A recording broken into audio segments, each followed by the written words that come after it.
The Browns begin life without Deshaun Watson. The Bills have a new OC, and the Eagles and Chiefs square off in a Super Bowl rematch. Hey, everyone, welcome into another NFL breakdown. Rob Wong, joined alongside by Postmedia sports betting columnist Brennan and Toronto Sun NFL writer Dan Bilicki. Time to get there against the spread picks for week number 11. And Don, we'll begin with an AFC North battle between the Steelers and Browns. Cleveland will be without Deshaun Watson for the rest of the year because of that shoulder injury. So Dorian Thompson-Robinson gets the start. Can you put any faith into the Browns as 1.5-point home favorites with a guy with only 3 games under his belt?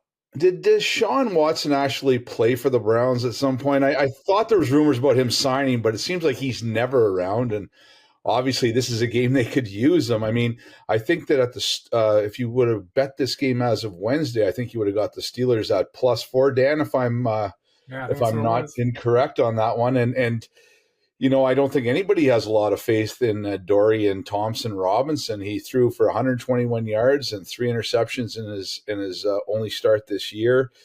He's facing a Steelers team that has really pulled it together and is finding a way to win every week. And generally they're saving it to the fourth quarter. They've outscored opponents 38-3 in the last 4 fourth quarters.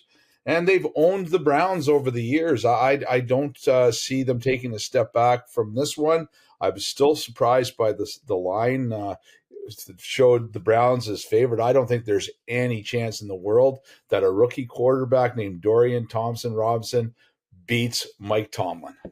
Yeah, just when Watson started showing a little bit of something last week, now he's gone for the season.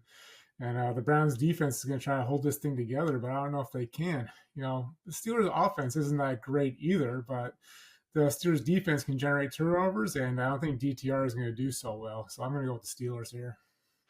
Yeah, it's going to be a tough afternoon, you would think, for the rookie QB. Dan, meanwhile, the Bills are a mess. They fired offensive coordinator Ken Dorsey after their ugly loss to Denver last week. They'll host the Jets, who aren't that great themselves. Buffalo, though, is a 7.5-point favorite at home. Are you expecting a different Bills team this week? The Bills just made Dorsey the scapegoat for all their poor play and questionable decision-making. That's not going to be enough to get this team playing sound football again. Josh Allen, for as good as he is, he's a turnover machine. And against a defense like the Jets, this is a recipe for disaster again. 7 points is just too much to be given here. I think that when Robert Saleh at the near the start of the year said that his defense had embarrassed a bunch of good quarterbacks this year, he was thinking primarily of Josh Allen. That first game, the season opening loss, the Bills had against the Jets, he threw 3 interceptions in 10 career games against the Jets. This is just off the top of my head, guys. Josh Allen is 6-4 with 9 touchdown passes and 10 picks. Now, for whatever reason, green is obviously not his favorite color.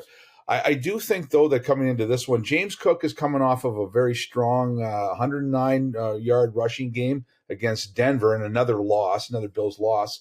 And I do think that the Bills are going to see this game as their season. And, I mean, this is, to me, why they fired their defense or their offensive coordinator and why they're taking the drastic steps that they are. They're going to see this one as their season. They're going to find a way to pull it out. But I don't see giving the Jets 7 points in this one. I would take the Jets against the spread. Finally, Don, it's a rematch of last season's Super Bowl with the 8-1 Eagles facing the 7-2 Chiefs. KC 2.5-point favorites at Arrowhead. Will it play out the same way the last time these two teams met? Well, I'm going to get through this game without mentioning the words Taylor Swift, okay? Too late. Too late. Anyways, I think, though, that Travis Kelce is the key to this game. Now, we all know that the KC Chiefs, their defense has outperformed their offense this year. Their defense is top 5 in the league now. But I still think that there's a lot of problems with Philadelphia, especially with their pass defense. 28th ranked pass defense. They have trouble in the slot. They have trouble with tight ends, and this is Travis Kelce's game. He's coming off his last game. He had 3 catches for, I believe, 14 yards, and the one before that, 6 for 58 yards. I think they've got to get him on track, and I think Patrick Mahomes and the Chiefs are going to take care of the Eagles. I think Andy Reid also is a huge factor when this team's coming off a bye. He's got an 18-10 against the spread record. So, yeah, give me the Chiefs in this one all day long.